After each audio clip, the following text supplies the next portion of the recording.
பாரதிய ஜனதா கட்சியின் வேட்பாளரான மரியாதைக்குரிய தமிழிசை சவுந்தரராஜன் அம்மையார் அவர்கள் அவங்களுடைய கட்சியில் நல்லபடியா இத்தனை கால வருஷமாக அவங்க பணியாற்றி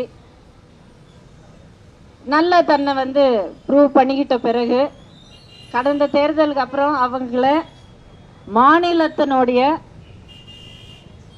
ஆளுநராக ஒரு மிகப்பெரிய பதவிக்கு உயர்த்தி அவங்கள அங்கே அனுப்பின பிறகு தேர்தல் அறிவிச்ச கடைசி நிமிஷத்துல அவங்கள அவசரமா ராஜினாமா செய்ய வச்சு மறுபடியும் கட்சியில சேர்ந்து மறுபடியும் களத்தில் இறக்கினாங்கன்னா ஒரு விஷயத்தை நான் இப்போ தெளிவுபடுத்த விரும்புறேன். தமிழிசை சவுந்தரராஜன் அம்மையார் மீது எனக்கு ஏராளமான மரியாதை உண்டு. அவங்களை பல வருஷமா நான் பார்த்திருக்கேன். நெருக்கமான ஒரு தொடர்பு இருக்குன்னு சொல்ல முடியாது. ஆனா நானும் உங்களை போல நான் அவங்கள பார்த்திருக்கேன்.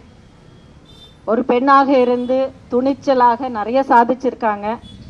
தைரியமா பேசுபவர்.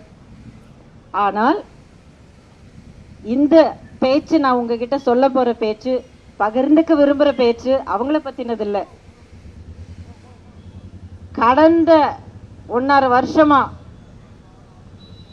பிஜேபி கட்சியோடைய தலைமையோட பேச்சு என்னன்னா, எங்களுக்கு தமிழ்நாட்டில் முழு பலம் இருக்கு, எல்லா தொகுதியிலையும் நாங்க தனியாக நின்று நாங்க ஜெயிப்போம், அந்த அளவுக்கு எங்க கட்சியை நாங்க வளர்த்திருக்கோம், அவ்வளோ பலமா எங்களுடைய அமைப்பை நாங்க தயாரிச்சிருக்கோம் அப்படிங்கிற பேச்சு நம்ம எல்லாரும் கேட்டோம். நானும் கூட உங்களை மாதிரி தான் நானும் கேட்டேன்.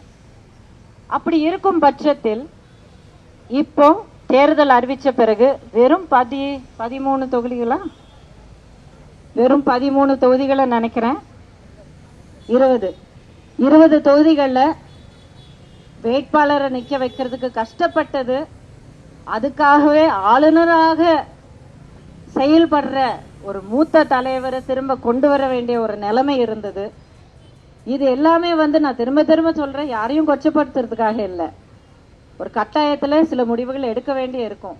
ஆனா இந்த முடிவுனால நம்ம புரிஞ்சுக்க வேண்டியது என்னன்னா, நாடு முழுவதும் மாநிலம் முழுவதும் கட்சியினுடைய அமைப்பு அவ்வளவு பலமாக இல்லை, அவ்வளவு ஆழமாக இல்லை அப்படிங்கிற ஒரு உண்மை அவங்களோட செயலாலவே நமக்கு புரிய வருது. அதற்காகவே மிகப்பெரிய தொண்டன் எண்ணிக்கை இருக்கிற மாபெரும் கட்சியான அனைத்து இந்திய அண்ணா திராவிட முன்னேற்ற கழகத்தின் பொதுச் செயலாளர் அண்ணன் எடப்பாடியார் அவரின் ஆசி பெற்ற நமது வெற்றி வேட்பாளரான டாக்டர் ஜெயவர்தன் அவர்களுக்கு உங்களுடைய பொன்னான வாக்கு வரும் 19ஆம் தேதி அன்னைக்கு அளித்து அவர் மிகப்பெரிய வாக்கு வித்தியாசத்துல ஜெயிக்க வைக்கணும்.